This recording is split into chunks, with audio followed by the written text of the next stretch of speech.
Frank Skinner. Absolute Radio. Hey, it's not the midweek. No. It's not the weekend. But it hasn't started as well as I hoped, I'll be honest with you. But what does in life? And it's not how you start, it's how you finish. That's the old... I'll drink to that. The whole song. So, yes, welcome to the Not the Weekend podcast. I'm Frank Skinner, and I'm here under the auspices of Absolute Radio, and I'm with Emily and Gareth. Hi, Frank. Hello, Frank. Hello. And I like that. It's like we haven't met for a while.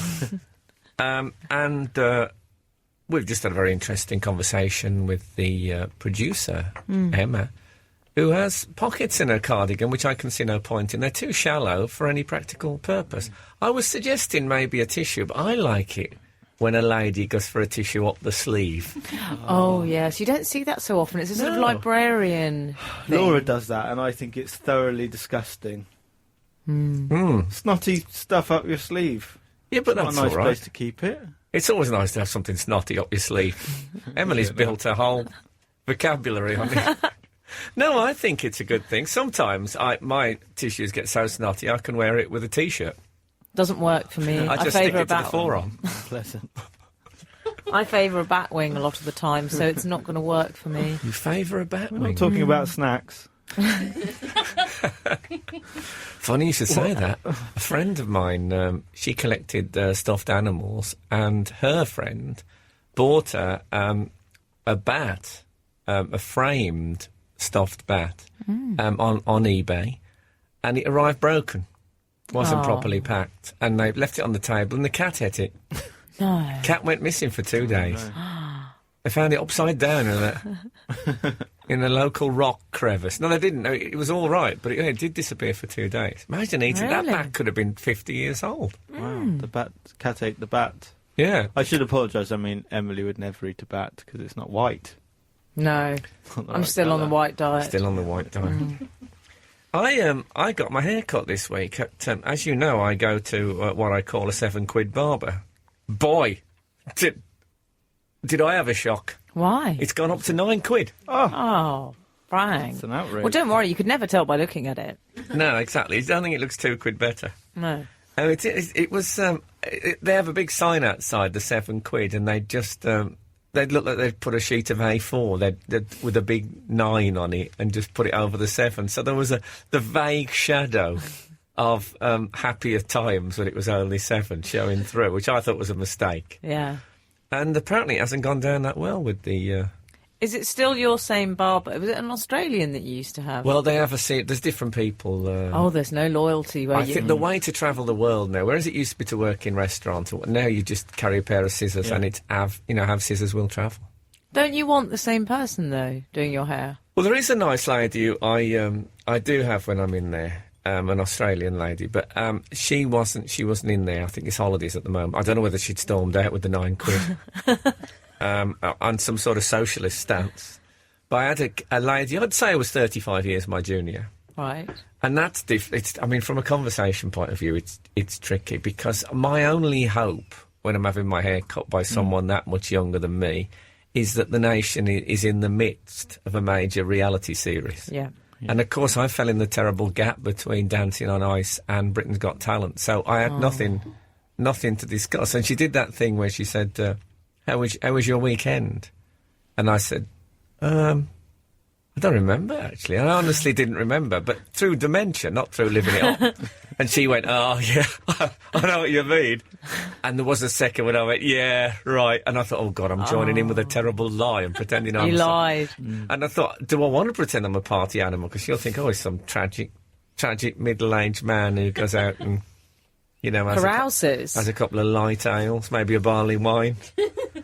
And then so that was awkward. And I was at that situation which we've talked about on the show. Yeah. Where I didn't really know what to discuss. So I thought, well, I'll talk about the £2 rise. And the whole place went tense. Oh, I'm not surprised. I think there'd been a few altercations in there. How with did you people. raise it? I said, so the £2 rise, I said, that strikes me as a built-in tip. If you make it £9 a haircut, everyone's going to say, oh, well, there's £10. Keep the change, aren't they? everyone. Yeah. And she said, no, a lot of people have made a big point of getting the pound back as a protest against... I don't like the sound of the protest. about it going up to £9. Protest over a £9 haircut. Oh, it's caused quite a lot of problems in there. And I always tip £3, you see, in the old days. Oh, really? Oh. Wow, that's generous. So has your attitude changed as a result of the £2 raise? Nothing's changed for me. I still give them a tenner. Oh. I pay exactly the same and they get £2 less. Hey, you do the math. I say you do the math. I'm just cringing. Okay. I don't tip at the hairdressers. I just let them keep the hair. I think that's all right. It's my hair. Yeah. If they were, I could take it with me if I wanted. Could you But I do let that? them- Well, if I'd have to have some sort of receptacle and Well, sleeping yeah. device. But I'm on about if you said, actually, do you mind if I take my hair with me? I've never heard anyone do that. How interesting. Doesn't it mix with other hair on the ground, though? It's like when people go for ashes of a dead relative. It's not. You can get some lovely highlights that way, though. Yeah. Yeah. Well, I might try it just to see how it happens. But it did remind me of the... Awkward silences. yeah, the whole awkward silences We thing. were talking about that. Oh, we had some good emails about awkward silences. What we're asking for is tips on how to fill those moments. For examples of people. This is from Ian. He said, "My dad and I often have awkward silences, which he feels he needs to fill.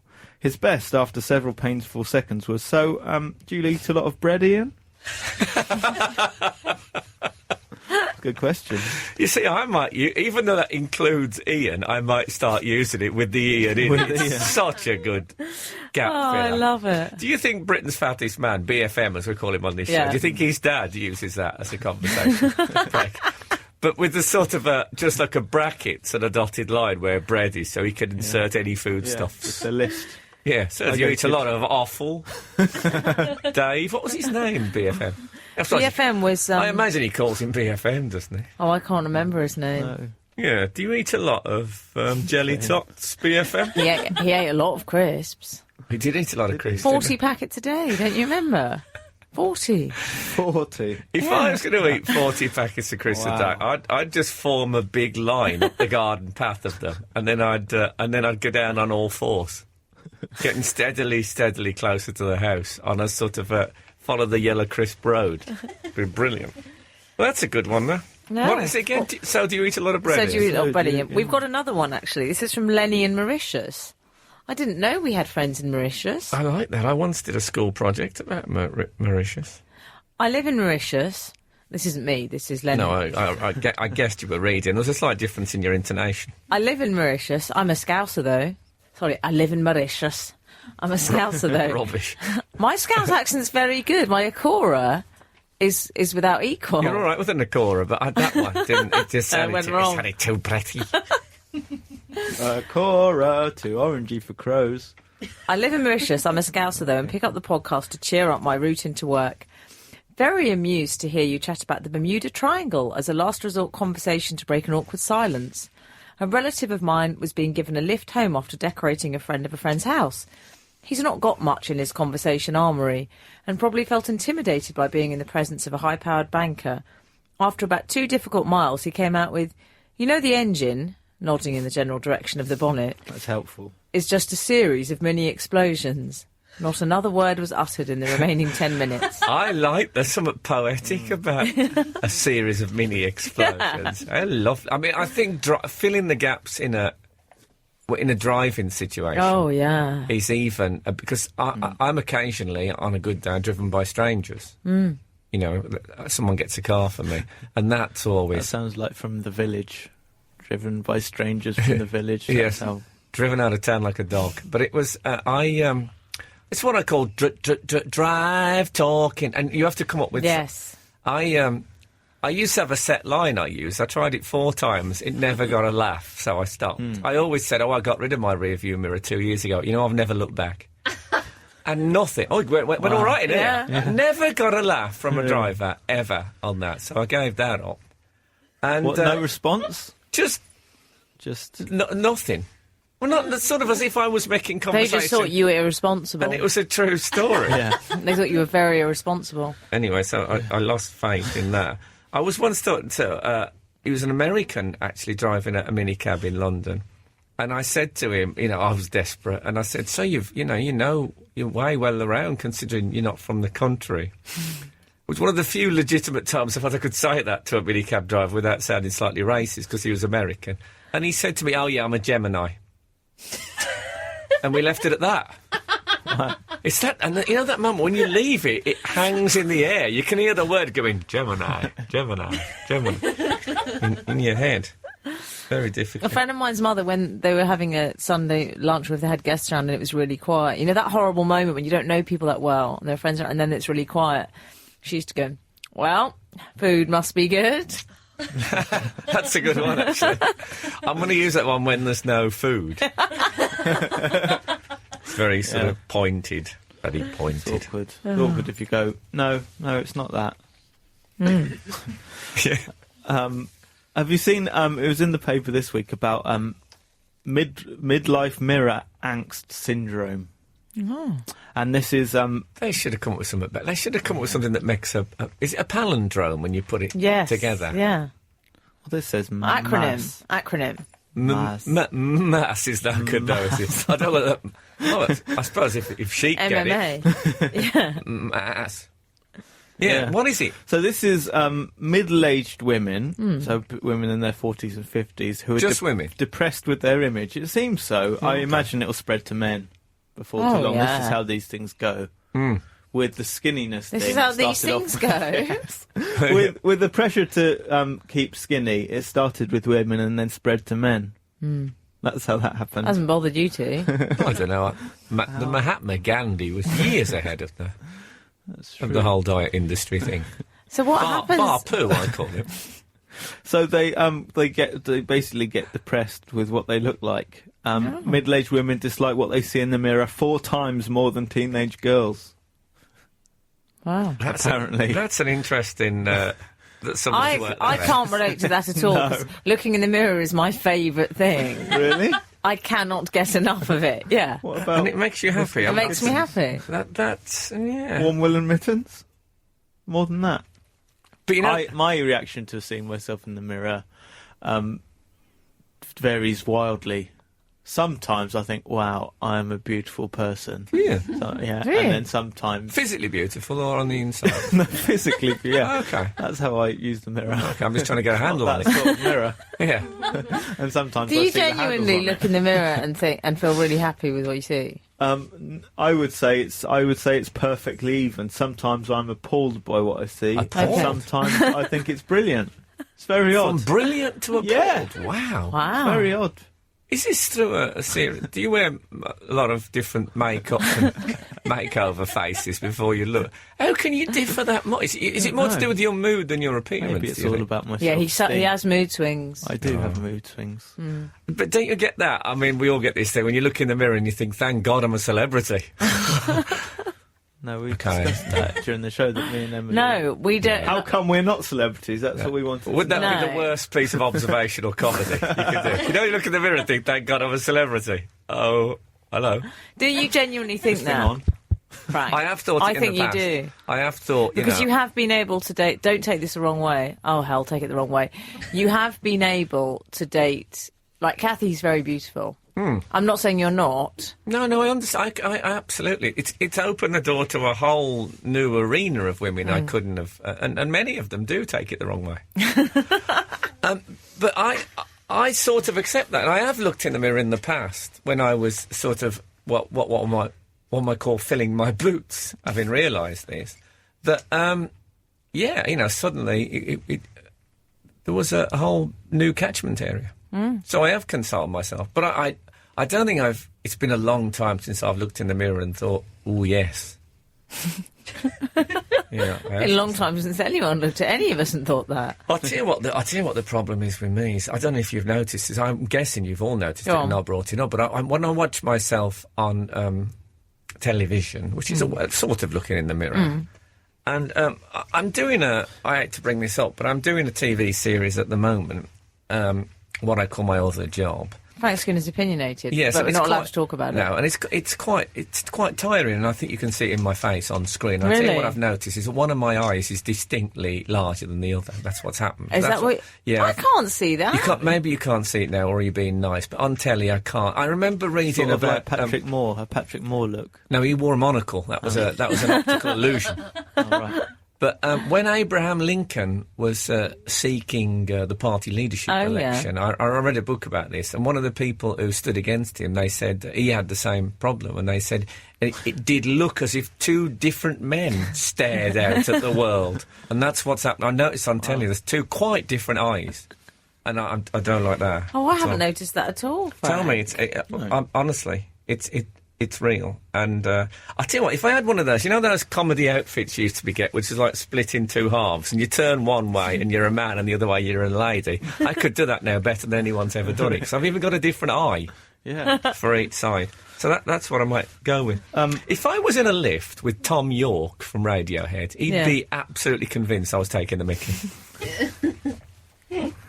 Especially when I went, fourth floor, please. He'd probably take it quite badly. Adult behaviour psychologist I Susan think Tom Quilliam. York. Sorry, can I say I think yes. Tom York should host The Weakest Link. Why? The whole show would be one long wink. Carry on. Sorry. Adult behaviour psychologist They Susan could Quilliam. shorten it. They could shorten I know, it from they The could, Weakest that's- Link, take the letters out the middle, Yeah. and just call it The Wink. Wink. A girl at Laura's school thought it was called the Winky Slink. The Winky Slink? Yes. She thought Anne Is she a Robinson child or went, an yes, adult? the girl, Oh. yeah, she said, "You are the Winky Slink. Goodbye." The I like the Winky winky sling. Yeah. Much nicer. Sorry, I interrupted you. Yes, something else that should be shorted is adult behaviour psychologist Susan Quilliam says there's no psychological underpinning for this. This is midlife mirror. There is in my case. There's no psychological underpinning for this, but the fact remains that at midlife, women can feel invisible, or at worst, unattractive. Oh. Is that Which worse I than like. invisible? I don't know. It's a strange I suppose dichotomy it of is. invisibility and unattractiveness. No, it's better to be invisible, isn't it? It's better to be Oh, not much noticed than better to be people invisible. go, oh Well, my God. especially if you are unattractive. Yeah. It would be handy. Is to be anyone invisible. unattractive? There's somebody for everybody. So, No, there isn't. do you not think so? I don't think there is. You do the math. I don't see you do the math. I don't think there's somebody for everybody, is there? Well, Someone out there will find someone. You've got this whole thing, your threes, which you've discussed with me before, where you Threes? say, yes, Frank had this theory that before he was famous, he was a 3, Okay. and now he's been elevated somewhat. I'd say you were maybe a 7, 8 now. Yeah? I think I've gone from relegation zone to might even make Europa League, not Champions League. Yes. But I've gone. I'm slightly above mid-table, is what I would say. Yeah.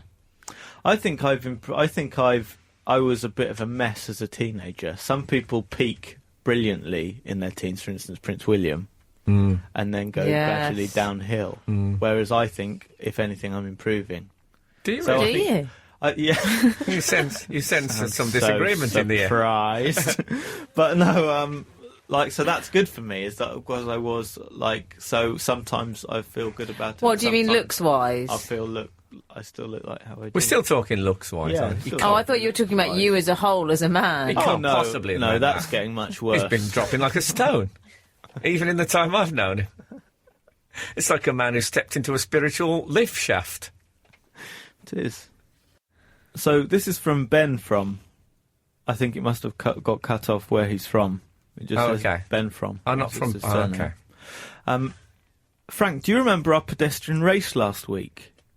You whizzed past me, and despite my efforts, I just couldn't keep up.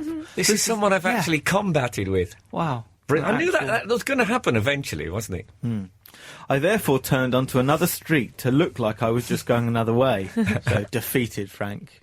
Well, how would Left I have in your known? wake. Because presumably he was behind me at that Yeah. stage. Well, don't rub it in. Yeah, okay. No, I insist. I continued in the wrong way in fear that you would look back if I went back onto the street where we raced. And to try and convince myself I hadn't lost. This caused me to get lost, and whilst trying to figure out where I was on my iPhone. I got mugged. Oh God! And somehow it's my fault. No. That's just one of the dangers of pedestrian racing. Well, not normally. Normally, No. you're shoulder to shoulder with, But if he's going to go down a side street, but is he all right? Was it? Does he Well, say it anymore? doesn't say. Does the letter trail off at the Well, end? it does. Yeah, it says it Ben does. from, and then nothing. Oh, So no. maybe he was doing it on his iPhone as. And then the guy Ben- snatched it away. From Ward 32. He says, But- Oh, have you got it? No, I haven't. Oh. he's not really in a hospital ward. No. I hope let's he's not establish anyway. I hope he's all right. Dead. Yeah, I do as well. I like that he took on the Master, though. How lovely. I'm glad I won, though. I don't want anyone... well, I always win. Yeah. Oh, I'm brisk. Gareth, who's this strange 19th century murderer that you're a little Yes. bit obsessed by? I do like this story. It's a tragic story, and but I think there's something for us all to learn. It's about a teenager called John Horwood, who was 17 years old, Oh, Okay. yeah, John Horwood. and he spotted a former sweetheart strolling with a new bow. Yeah. We've She's all into had archery. No, with Best a- keep your distance. yeah. Well, if only she had a bow and arrow, maybe what comes next would never have happened. No, she was with another man, Yeah. and he picked up a pebble and threw it at her. John Horwood did. John Horwood did. He threw it at Eliza Balsam. What's her name? Well, let's not name names. When did this happen? In 1821. Oh, well, name names. So I think it's okay. It happened quite a long time ago. And he hit her right temple, and she tumbled into a brook. She fell into Blimey. a stream, but she was okay, really. Like it did break the skin. There was some blood, but she got sorted out. It doesn't Yeah, make but- it right, Gareth. doesn't Gareth, make can what? I just say, when they say he threw a pebble, Yeah. I think it might have been more in the Boulder family. Do you think? I don't know, because it wasn't too bad. How do you know? You weren't there. It was I don't- 1821. I mean, did they have pebbles in 1821? I don't know exactly. if geology had got that far. I think they were still at the boulder level. There was no sand until the 1880s. And so he threw the pebble, and then she got just treated at home. But then they say it got infected, and she was treated by a doctor. And he drilled a hole in her head. This Dr. What, Smith. just for a laugh? Yeah. What is it called? It was called. Or for a candle? So she can see her way home. They used to do it for everything, didn't they, in the olden days? Trepanning, isn't it? Is it? Yes. Yeah. Yeah. Trepanning. Very good, How do you Frank. say it? Yeah, it's supposed to relieve the pressure on the brain. And she died from the operation. Oh, break it to us gently, why don't you? She died. Let's face it, she'd be dead anyway by now. It's It's hard to mourn, given the time scale. I can't mourn for her. And I'm not going to pretend I can. To hell with her. Well, not literally to hell with her, hopefully. I don't know. Just Aye, offer some but to other bloke- die and offer go, some we other- know not where, to lie in No. cold obstruction and to rot. But he was hanged. John was hanged for murder. Fair enough, he threw a pebble at her. She fell in a brook. In order to get the water out of her, they had to put a drill in her head. She died. He Where was started the it. new For the boyfriend? want of a nail, the horse was lost, etc., etc. Where was the new Where was boyfriend the when new all this was boyfriend? kicking Yeah, off? exactly. I don't think He's we've followed. scarpered. No, yeah, he's gone. Should have stayed with John. I imagine he fished her out the brook. So why is he getting publicity at the moment then? Well, he's got reburied. Oh. What happened? That's a nice story. Is there's a conspiracy? There's a conspiracy. He's got about, reburied. well, he's got buried for the first story. time. He was never happy in that A family. murderer's got Can I reburied. say, I can really empathise with this story, because when I was a small child, the next door neighbour's daughter was climbing on the fence between our gardens. And I told her to get down, and she didn't. And I threw quite a big brick, what we used to call an half-ender, at her, and hit her in the head. And she just... blood went everywhere. You're joking. Yeah, that's absolutely true. And I have often thought that how it would have changed my life if I'd have killed her. with that. What happened? Was she okay? I mean, imagine the headlines. 3 Sony nominations for infanticidal DJ. It would have took the... I think it wouldn't... You couldn't be a comic, could you, if you'd killed another child in the past? I don't know. I don't know if that's a rule. Where's Mary Bell's stand-up career? Nowhere. Google it. Yeah, so that's true though. That could have happened just for it's one true. rash moment. So I've got a bit of sympathy with the Horwood. Yes. No, So- it's a tragic story. But there's also the conspiracy theory is that the doctor used to do experiments on bodies. So they reckon the doctor just wanted a body. Well, how desperate was he? He dissected John Horwood, wrote a book about his findings, and then bound it with John's own flesh. Blimey. They bound it in John Horwood's skin. It was brilliant when at the 19th century. They got class. You know, if somebody did that they now, wanted. there'd be some idiot suggesting, "Hey, what about a lewd novelty bookmark?" And then they'd have had his genitals flattened out into something. Well, no. Is that book still exists? I'd like to handle That's a picture. the Horwood Hyde novel. Would you know? Yeah. Yeah, no, there is a picture. So it's he's been laid to rest, and it's good news. Oh, I think. that's nice. He was in a cupboard, wasn't he? Because that's what threw me on this story. Yeah. They had cupboard in the headline. Sorry, I'm eating a banana. They had cupboard in the headline, and I thought it was one of those fabulous stories you get now and again about the person who's been brought up in a cupboard. You know, those occasionally, obviously they're tragic, but still Yeah, fascinating. there was some people like that at Laura's school, Who were brought up in a cupboard. or the attic. It's very pale. Really? What were they doing at school? The idea is they're not let out. You don't go back to the cupboard. Well, I think the happy ending of the brought up in a cupboard story is that they get let out of the cupboard at some point Oh, to I tell see. their tale. Yeah, To be that's fair, what do you mean they were brought up in an attic? They just happened to their bedroom is in a loft conversion. Like, I that don't could think be it means it. that. He's talking about No, I imprisonment. is what he's think talking about. it's quite. You know, when you get quite a those, sad like story. the boy in a cupboard story, it's always like his best friend was a vacuum cleaner. Oh, like Peter the Wild sort of Yeah, thing. he lived. Henry the Hoover. No, Peter the Wild had free reign. He lived only on keyhole-shaped food. All that. It's a strange tale. He wrote a nice poem, though, John Horwood. Did he? Lord, thou knowest that I did not mean to take her life, but merely punish her, though I confessed that I had made up my mind sometime or other to murder her. Rubbish. That's awful. You deserved a hole in the head. He's rhymed her with It her. doesn't really rhyme very well. Not scanned very well. Crap. You should. I've written much better poetry. You have. You? Yeah. Well, it wasn't really a poem. When I was young, I swear I wrote this when I was about 3 or 4. 3 or 4. You could write. No, it must have been older, sorry. And I said it aloud. It was a poem. I used to say it all the time. It went, I've got hundreds of money. Honestly, this is what it was. I've got hundreds of money. Yeah. Okay. I don't care what I do. I don't care what I say. I don't care what I do. And by God, you've lived by that the rest of you. That's very, very interesting. Of course, my dad always claimed that he wrote Winter Wonderland, and he said some big American songwriter must have been knocking around in a small pit village in Durham, heard him singing it, and stole the whole idea. I was never convinced, I'll be honest with you. But that is so. That is. And a then I little did it. I insight. put it to music, and it was even better. How did it go? It went, I've got hundreds of money. I don't care what I do. I don't care what I say. I don't care what I do. That was it. It's good. Nice big Jimmy under Carr that. asked if he could use that. Really? I said, no, it's Use my it poem. at what? Oh, I don't know. He liked the song. Music He career. thought he could use it. I've heard it's going to be played at Chris Evans' funeral.